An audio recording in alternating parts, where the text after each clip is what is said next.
اعوذ باللہ من الشیطان الرجیم بسم اللہ الرحمن الرحیم اللہم صلی علی محمد وآل محمد۔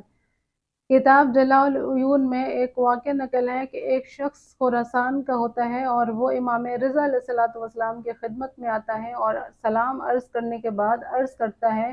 کہ مولا، میں نے خواب میں حضور اکرم صلی اللہ علیہ وآلہ وسلم کو دیکھا ہے اور انہوں نے فرمایا ہے کہ اس وقت اپنے جذبات کا اظہار کیسے کرو گے کہ میرے جسم کا ٹکڑا جب خراسان میں دفن کیا جائے گا اور میرا ستارہ تمہارے سرزمین میں پنہا کیا جائے گا، چھپایا جائے گا۔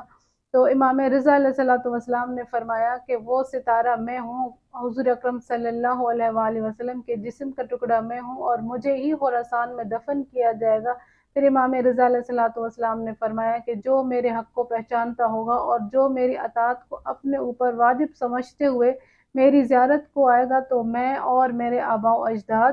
قیامت کے دن اس کی شفاعت کریں گے، چاہے وہ جن و انس کے برابر گناہگار ہی کیوں نہ ہو، تو ہم اس کی شفاعت کریں گے۔ اور پھر امام رضا علیہ السلام نے فرمایا کہ اگر کوئی انسان مجھے خواب میں دیکھے، میرے متعلق خواب میں دیکھے، تو وہ خواب سچا ہے، کیونکہ وہ خواب کبھی شیطانی ہو ہی نہیں سکتا۔ امام رضا علیہ السلام کی زیارت کرنا افضل عبادت ہے، اور خداوند کریم سے دعا ہے کہ ہمیں امام رضا علیہ السلام کی زیارت نصیب فرمائے۔ اللہم صلی علی محمد وآل محمد۔